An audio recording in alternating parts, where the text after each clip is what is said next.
program, it is devoted to those of you who, like me, have come to realize that all of the world's religious, political, economic, and military institutions are counterproductive, corrupt and rotten to the core.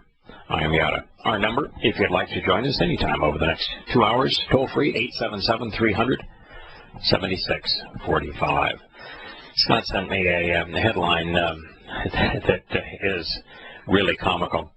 I guess it's got to be comical, right? It says David Griffin has resigned as president of MAD. Now, MAD is Mothers Against Drunk Driving in East Prince County, after having been charged with the very crime that the organization lobbies against. Griffin, a former deputy chief with the Summerside Police Services and a 45-year veteran of the police department, was the volunteer president of the local chapter when in June he was charged with driving under the influence.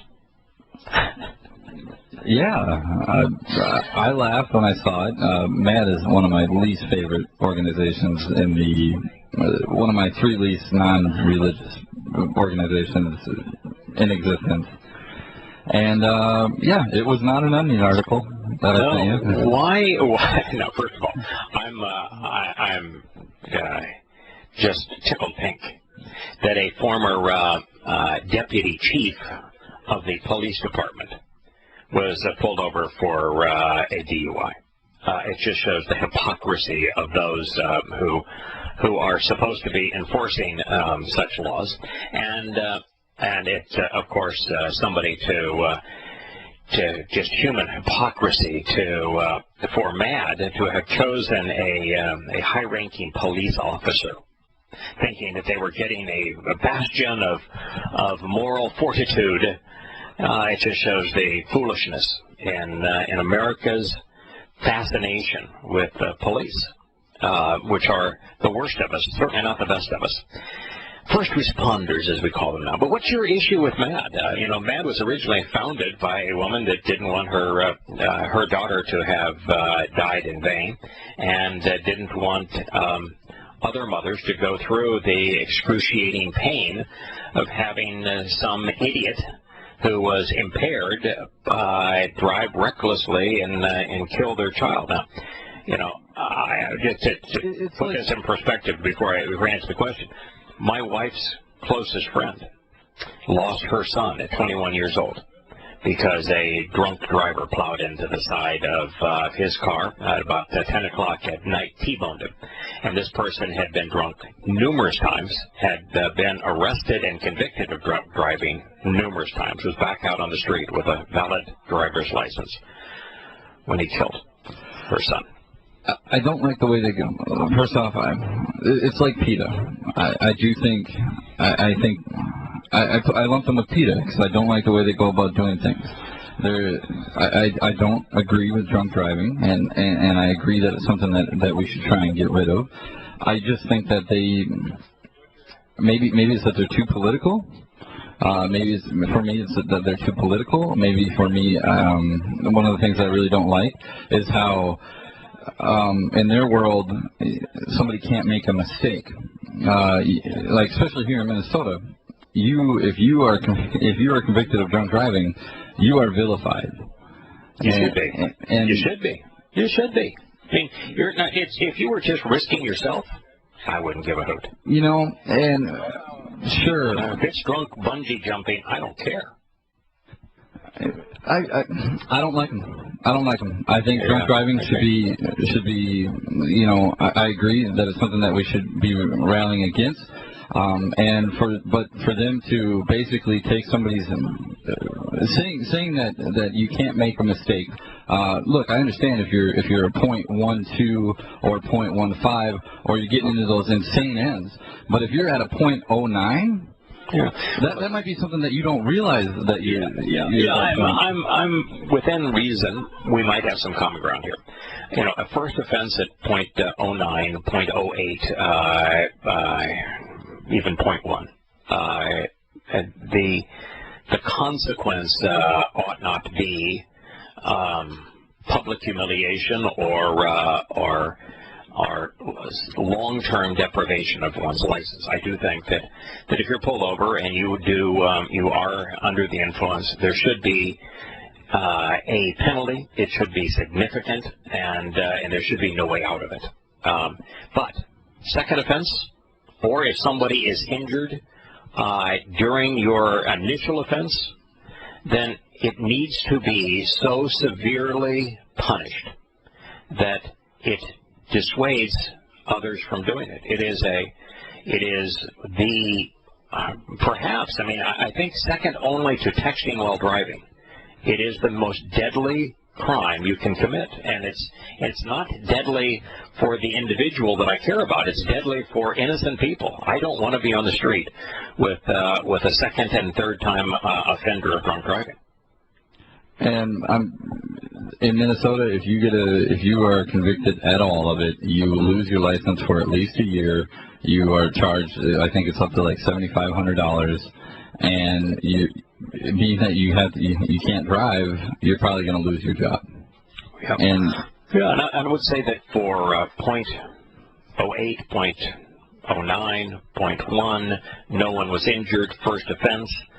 The combination of those penalties is too severe. I would agree. Second offense, they're not severe enough. Somebody is badly injured because of your decision, then they're appropriate. You know, it all depends on the set of, you know, if you make a mistake that leads to the death or severe injury of another, then you don't get the excuse. Other things, right? Yeah, you don't get murder in that case. Yeah, you don't get the excuse of I made a mistake. You know, please forgive me. But that's the thing, is you're not at that point. You're being charged with other crimes. You're being charged with vehicular homicide. You're being charged with reckless endangerment. Things of that nature. That's true. I mean, getting pulled over because you didn't signal to change lanes, and then the cop finds out that you were drinking and you're over the limit. I mean, if you're swerving around the road, obviously that's the thing. It's I would agree that if you're pulled over for some other reason, you didn't injure anybody. And the cop just wants to be belligerent and test you, and the limit is and you test it at the lower end of the limit. The first offense ought not be as draconian as it is in Minnesota, but the second offense, absolutely. Well, yeah. Well, at the second offense, you're obviously making a habit out of it, and you're starting to show that you have no remorse, right? Or no regard for the safety of others. If you keep making the same mistake, you obviously don't care that you're making that mistake, right? So I agree with that. That things should. My view on law is pretty straightforward. I'm free will sort of a person. I don't think the government should impose any law on the restriction of personal rights, nor have any penalty for what anybody chooses to do, so long as they are not infringing on the rights of others, the liberty or the safety and health of others. You ought to be able to do whatever you want to do. But when you do something that infringes on the rights, safety, and health, even the life of others, then that's the place where the law has to have teeth. It needs to be fairly applied, and we need to have consequence that dissuades people from doing those things. If you're going to legalize, for example, I'd like to have all drugs legalized and all drugs be viewed as stupid to use. But if you're going to do that, you really have to have teeth on impaired driving. Now, I'm going to tell you, having seen a lot of impaired drivers that were either under the influence of prescription drugs, illegal drugs, or alcohol, and having driven a lot recently, now driving in a state where texting and driving is not illegal, I'm going to tell you that the situational awareness and the consequence of texting and driving is significantly worse than driving under the influence, and they're weaving in and out of lanes. They're driving at half of the speed limit. They're oblivious, and if you can't expect people to respond in a rational, conscious way on the roads, it's bad things are going to happen. And there again, it might just be, I might just have the bias against MAD because of how the interactions that I've seen here in Minnesota. Yeah. Where in Minnesota, they're basically like an anti-gun group, to where rather than blaming the person that's doing it, they want to blame alcohol and things like that. Yeah, that's wrong. That's wrong. Yeah, the problem is not alcohol; it's the lack of responsibility, the lack of moral and judgment, the lack of ability to exercise good judgment. I mean, I think that in most cases, people not having a reason to live, not having proper guidance as they're growing up, not being properly educated, instead being indoctrinated. It's a amoral culture. And so there's a lot of reasons that have caused us to abuse all manner of drugs, prescription drugs, psychiatric drugs, painkillers, mood elevators, recreational drugs, serious drugs like heroin and cocaine, as well as alcohol. There are reasons that all of the use of all of those things is on the rise, and there's a reason that people are using those things and then endangering the lives of others. And I think it just goes right back to political correctness, the indoctrination that is taking place in the schools and the media and in politics as opposed to education. So I'd agree with that. Yeah, I think we agree on more of this than we disagree on as it relates to drunk driving and MAD. I can tell you that I'm actually the beneficiary of a cop back a long time ago. Back when I was probably 18 years old, maybe 19 years old. I was driving back from a fraternity function. I was on the fraternity row. I was about 100 yards from my parking spot, and a cop pulled me over when I was absolutely drunk and off because I was crawling down the street at an incredibly slow speed. We'll return. Yes, and a long time ago in a faraway kingdom, a place and time very different than today, the police officer de-escalated the situation. I volunteered to walk. I was 100 steps from my fraternity house to toss the keys in the car, to lock them in the car, and not to drive again until I was in better shape. And at the time I was traveling about probably 3 or 4 miles an hour. I was so concerned about not hurting anyone. And, when I pulled over and parked, the cop said, I think that's a good call.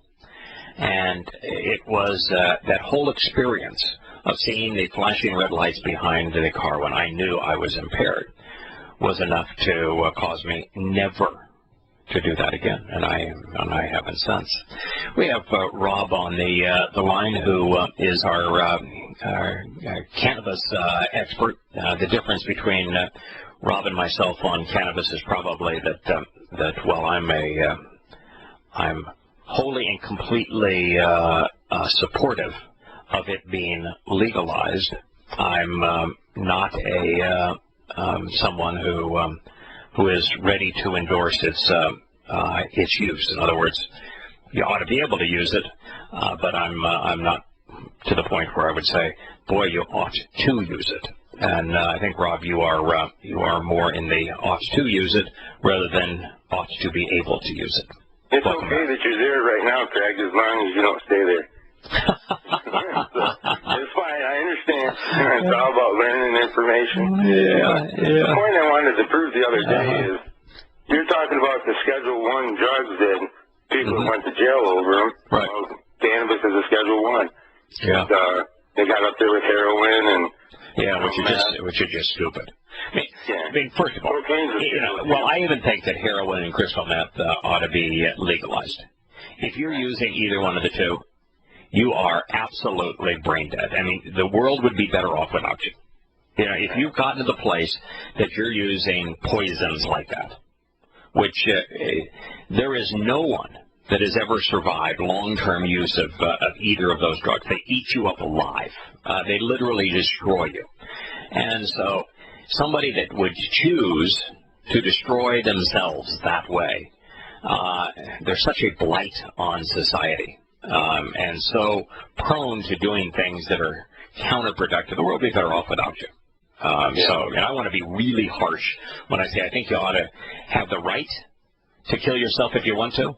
But, you know, when you move where, you know, I don't care if you smoke weed or not. I think it's probably less harmful than wine and beer, or on par with wine and beer. And there's benefits of both wine and beer. And I use both, so, you know, I'm not going to be a hypocrite and say I ought not use marijuana. I think it ought to be allowed to. It should be decriminalized, absolutely. But there's a huge difference between marijuana and heroin and it's still scheduled the same way. Yeah, and that's just stupid. That just shows how stupid our government is. Absolutely, and it means it has no medicinal benefit whatsoever. That's what a Schedule 1 is all about. Even heroin has a medicinal benefit. Yeah, in the right form. In the right form and the right place. Right. Heroin will relieve pain, and you know, there's some surgical procedures. There's other kinds of things where in a hospital, under the absolute right circumstances, heroin has an advantage. But taken recreationally for the euphoria, oh man, stupid. Yeah. I mean, they make Vicodin out of heroin. Heroin and Vicodin are opiates. You know, they're pretty much the same thing. But regardless, now the United States has the patent number 6635 or 30507. Now, a federal entity has a patent on a plant that they say is non-medicinal. Yeah, how could that be? Oh, I know. And clearly there are medicinal benefits of marijuana. There's no denying that. Now, I've been to the site and I did a commentary after I think we were together on it. And I went to the site and I talked about the claims in terms of medicinal benefits. And I think that the advocates of cannabis are probably blowing some smoke, so to speak. But that doesn't mean that there aren't definite benefits. And we know absolutely that it is it has a tendency to increase appetite, and increasing appetite is life and death in some scenarios.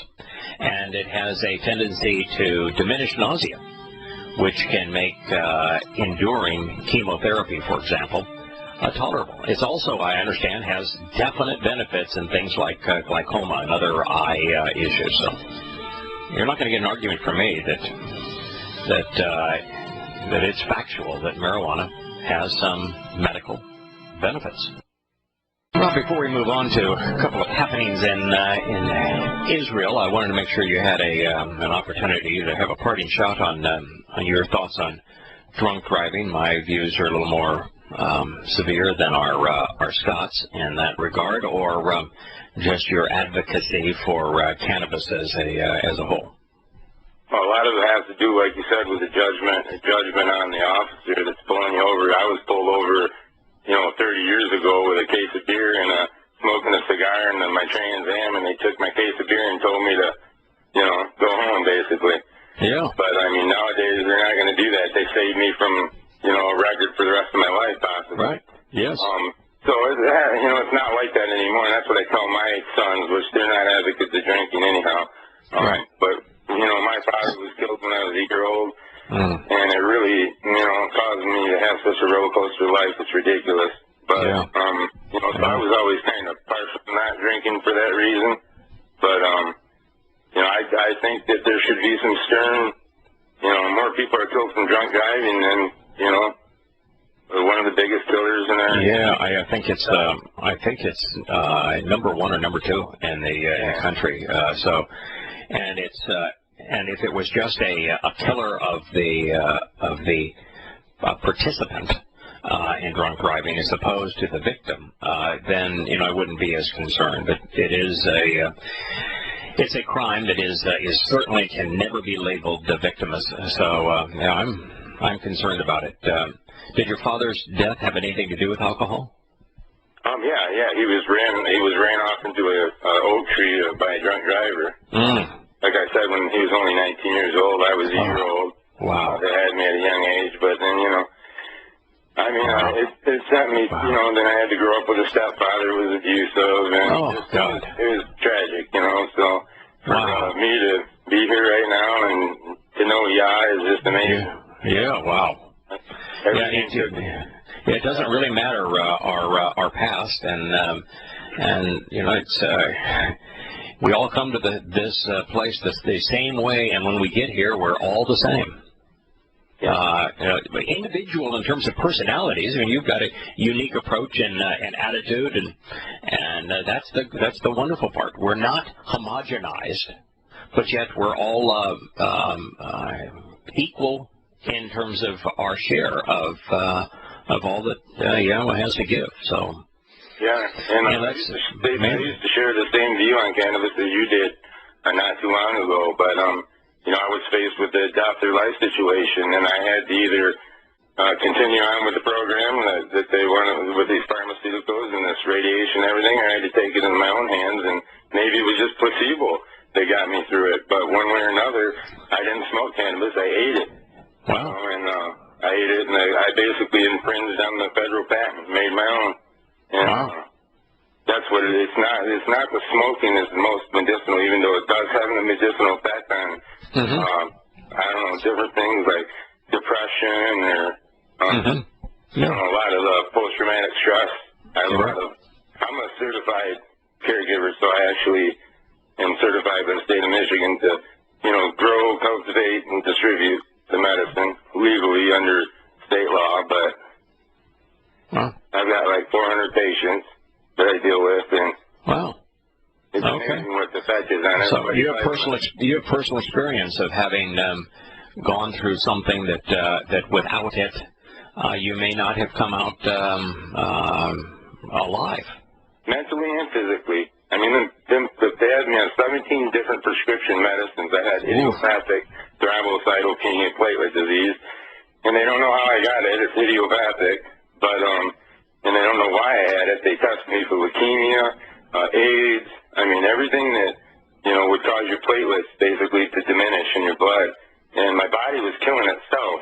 So they started to try and shock it back into order with prednisone, and I about lost my mind during that period of time. I took it for like a year, sold my business for pennies on a dollar, prepared to die. I was so depressed. Wow. So finally it come to the point where I had to start doing my research. I couldn't work. So I had a lot of time to... Because the cocktail of the drugs they were giving you was just tearing you apart. Unbelievable, Craig. I swear to God, I would look at it in my hand, and before I took them, I knew that in about an hour I was going to think about shooting myself. Wow. I mean, because you felt worthless. I mean, they just got you to the point where I had to quit taking them. I threw them in the garbage. I got my license to basically use cannabis, and then I went to a club and started buying the oil and eating it. And I ate about 0.3 grams per day. And after 90 days, I mean, honestly, I've never been back for a checkup, and this was in 2009. Wow. I walked out of my doctor's office. They took my spleen out, told me that was going to fix it. It didn't work. I went back in. I said, well, what are my options now? And she said, radiation or an experimental pill called end plate. And it was $600 a week, so it was like, no way could I do that. So I walked out of there and never went back. Wow. And that was in 2009, and I just ate the oil. Like I said, it may have been placebo, but it wasn't long that I started eating it that I was like, what did you do? Why did you sell your business? Why did you do all this stuff? And I had to get up and go out and start working again, and it helped me to do that, though. Before I was immobilized in a home, I didn't even want to leave. I didn't want to go out of my own house. It was... But a lot of that was just that you were overprescribed things that were actually counterproductive in your system. And it's a very odd thing that doctors would prescribe medications when they haven't diagnosed the problem. I mean that's brain dead. I mean, they never properly diagnosed the cause of your problem, and so they knew the consequence of the problem. Your platelets were diminished, but they never identified the cause. So to prescribe very heavy medications and a cocktail of them, when they never identified the cause, it seems insane to me. So, and every time I would go in with a complaint, they would add one or two to the mixture. They wouldn't take anything away. Wow. You know, so it got to the point where I just couldn't eat them anymore. I mean, I was contemplating suicide, and that was one of the side effects, and I knew it. I read the side effects, and I never felt that way before. I know I was down and out and thought I was going to die, you know, but I still had two boys that I was a single father, so I didn't know what to do, you know, and I just took my chances and went with the all natural way. So and you know, it could be one of two things, and I think you are right in taking the approach of that getting off of those drugs and taking something that wasn't poisoning your body may, since you were so desirous of getting back to health, may have served as a placebo, and a combination of stopping the poisons, this constant cocktail of poisons, saying no to that, and then doing something that you thought really had a chance to make you feel better. It could have been a placebo effect, because the mind's a very powerful healer. When your mind's wrong, you're not going to get healthy. When your mind's right, you have a shot to get healthy. The second is that there was something in cannabis that did stimulate a positive result, and it could have been a combination of getting off the poisons and stimulating a positive result. You'll probably never know. But I think your approach here and your testimony is therefore credible, because you're admitting you may never know. No, I may not. And there's not been enough research on it. It's been a Schedule 1, non-medicinal this whole time, since, you know, the 30s. As soon as Prohibition was lifted, they slapped the, Prohibition, or they started the war on drugs, and they looped cannabis in there. The thing that's really odd about it is cannabis has more than one form. It has a sativa industrial form, it has an indica medical form. They loop both of them into the same Schedule 1, even though the industrial form creates no THC.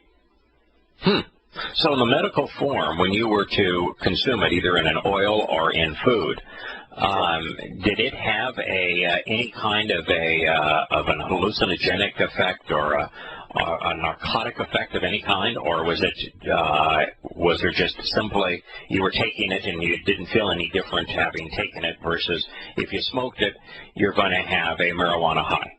Well, this is the most important thing, especially for a new patient, and it's something you got to be very careful about, because you can over-medicate them, and then they won't like the feeling of it, and they won't continue on with the program. But I learned both ways. I took too much, and it made me to the point where, it didn't make you, you don't hallucinate or nothing. You basically just become extra tired, and you just want to sleep, and that's also it's kind of like drinking too much. If I drink too much, I just want to go to sleep. Same with me. I can't even drink a glass of wine without getting tired. But I can have a glass of wine and be okay with a meal. But if I drink a glass of wine, even a small glass of wine without a meal, I want to go to sleep. Yeah, but I'm Indian, so I don't process it very well. And malaria destroyed. I've had both malaria and hepatitis because of my travels, and they destroyed my ability to process alcohol.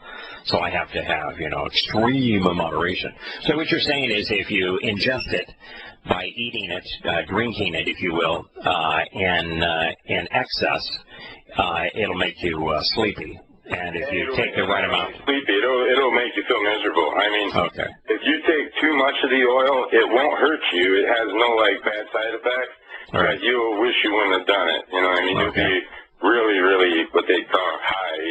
You'd be but a lot of people need this that are in some serious chemo treatments or whatever. They need to sleep. They need to eat. Stuff they don't normally get to do. You can't normally get a good night's sleep when you're trying on Vicodin.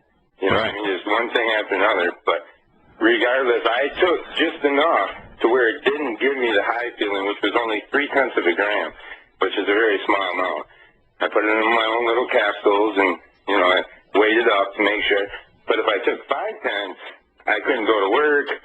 You know, I couldn't really deal with life, I guess, in the normal fashion. I just would want to sit and lay down and sleep and watch TV. So I got to the point, and I have to do this with each patient, find out what medicine at what dosage works properly for them. You know, each. I think that in lightweight drugs like this, it's an escape mechanism. When most people will use it to escape reality. Now, in the case of drinking beer and wine and fairly light cannabis use, smoking it, you know, it's a social thing too. But you know, the social part of it, I got no issue with, and the escapism part of it, where it enables you to escape, I can only see that being beneficial if you are enduring chemo. One of my wife's closest friends has been treated now for 2 years now for cancer, all various mixtures of chemotherapy, and she is just misery. Rob, it's clear that you understand and have researched and are an expert when it comes to whether or not cannabis in a pill form or oil form to be ingested has benefits, and how it should be prescribed and never overprescribed, and that there's a lot of people that I am certain having access to it can benefit.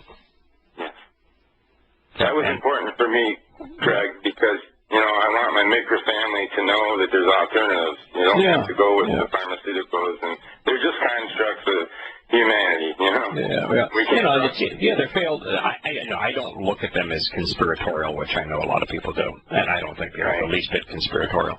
But in your particular case, the thing that strikes me is the medical and pharmacy, combine prescribed very serious poisons for you that individually in the right circumstance might have been okay, but collectively, without having diagnosed the cause of your problem, strike me as insane. So you have highly educated people that did not have the capacity to exercise good judgment prescribing medications before understanding the cause of the problem. Well, I fell down a flight of stairs. I was going up to my office. I had a second-floor office within my business, and I fell down the stairs, and they took me to the emergency clinic because I just couldn't stand up. And then they took me straight to the hospital, and I was in ICU for 12 days because my platelet load level was at 5,000, which is almost dead. You could bleed internally for no reason at that level. Right. So they wouldn't let me move, brush my teeth, shave, nothing. Doing blood transfusions. Well, I had another doctor come in because I was complaining about my heart, because the consistency of my blood was causing me to have pains in my heart. He wanted to go and put a stent in my chest right off the bat. Wow. I was like, wait a minute. Of course, he's a Muslim, so and I repaired a lot of their vehicles in my day, and I was like, I got to get a second opinion on this. Too many things are happening at one time. Right, yeah. So once I got out, I got a first opinion. They said your heart's perfectly healthy, like a 20-year-old. Wow. Second opinion, same thing. Wow. If I allowed them to, they would have cut my chest open. Wow. And put a $24,000 stent in my heart. Wow. Yeah, and I just so all these things added up. You know, you don't have to call it conspiracy, but I call it profit. You know? Yeah, I think that first of all, a Muslim educated in a foreign country that gets to practice medicine here. You don't have much of a choice. Yeah, I know, that's really foolhardy. I mean, I would absolutely never, under any circumstance, go to an Islamic doctor because I know that anybody dumb enough to be a Muslim is not smart enough to prescribe anything for me. Now, the story, though, that was worth telling, absolutely worth telling, is not so much the cannabis story. Is the story of an individual having a lifetime of rough road. of having their father killed at 19 when they're 1 year old, driven off the road into a ditch by a drunk driver, and the consequence of that, and then the reality that you, like me, grew up with an abusive father. And it is extraordinarily difficult to grow up without a father and then to inherit an abusive father. The number of people that can recover from that are few and far between, and yet you did, and then you were struck by this physical ailment. And that rather than blaming God and screaming, and as you ultimately realized, I can't do to my children what was done to me. I need to survive for my kids. And you took responsibility for your own life, your own health, and in that process, when you became clear of mind, then you said, you know, there's more than health in my physical body. I've got a soul too. Let me attack that the same way. And you came to study what Yahowah had to say, and with clear mind and with free will, accepted the terms and conditions of the covenant. That's a story worth telling. You weren't born in privilege. You had to fight through it. We all come to Yah in different ways. We all have a different path. Mm-hmm. We're all different types of people. I've noticed in the Mikra family, you know. Yeah, we are. We've got different paths. We're different levels of society, whatever you want to call it. Right. We're just all Mikra, brothers and sisters. Yeah. Your story is very much the same, different cause and consequence, but is the story that is told by so many in our group, and it's wonderful to see someone triumph over hardship.